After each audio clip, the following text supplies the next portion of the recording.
ทางป้องกันความสงบของแขวงได้มีการรายงานระยะการเฉลิมฉลองปีใหม่ลาวพศ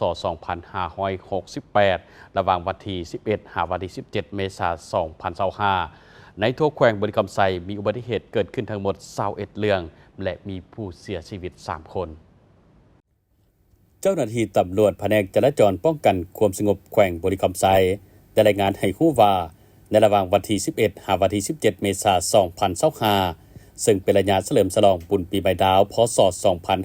2568 หรือ 7 วันอันตรายในทั่วแขวงมีอุบัติเหตุที่เกิดขึ้นทั้งหมด21เรื่องในนี้มีคนได้รับข้อหาย52คนเจ็บเล็กน้อย13คนเจ็บสมควร11คนเจ็บสาหัส11คนและเสียชีวิต3คนในนั้นเมืองคำเกิด1คนเมืองทัพบาท2คนพาหนะเปเพทั้งหมด40คันเปเพเล็กน้อย13คันเปเพสมควร29คันสาเหตุของการเกิดอุบัติเหตุแมนเนื่องมาจากนักขับขี่ละเมิดการจำกัดความไว้3เรื่อง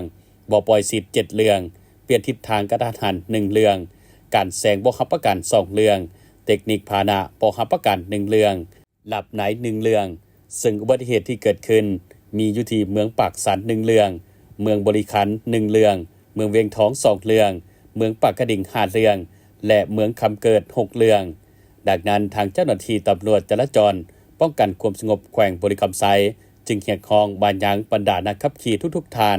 จงได้เอาใจใส่ปฏิบัติกฎระเบียบจราจรให้เข้มงวดรักษามารยาทในการขับขี่ซึ่งกันและกันทางนี้ก็เพื่อปกป้องตนเองและเพื่อนร่วมใช้รถใช้ถนนก็คือนักขับขี่ทุกคนให้มีความปลอดภัยหลีกเว้นจากการเกิดอุบัติเหตุที่เฮ็ดให้บาดเจ็บทางด้านสุขภาพและสูญเสียทางด้านทรัพย์สินและชีวิตจากการเกิดอุบัติเหตุถ้าเป็นการประกอบส่วนอย่างตั้งหน้าเฮ็ดให้ปัญหาอุบัติเหตุอยู่แขวงบริคำไซลดน้อยถอยลงเทื่อละก้าว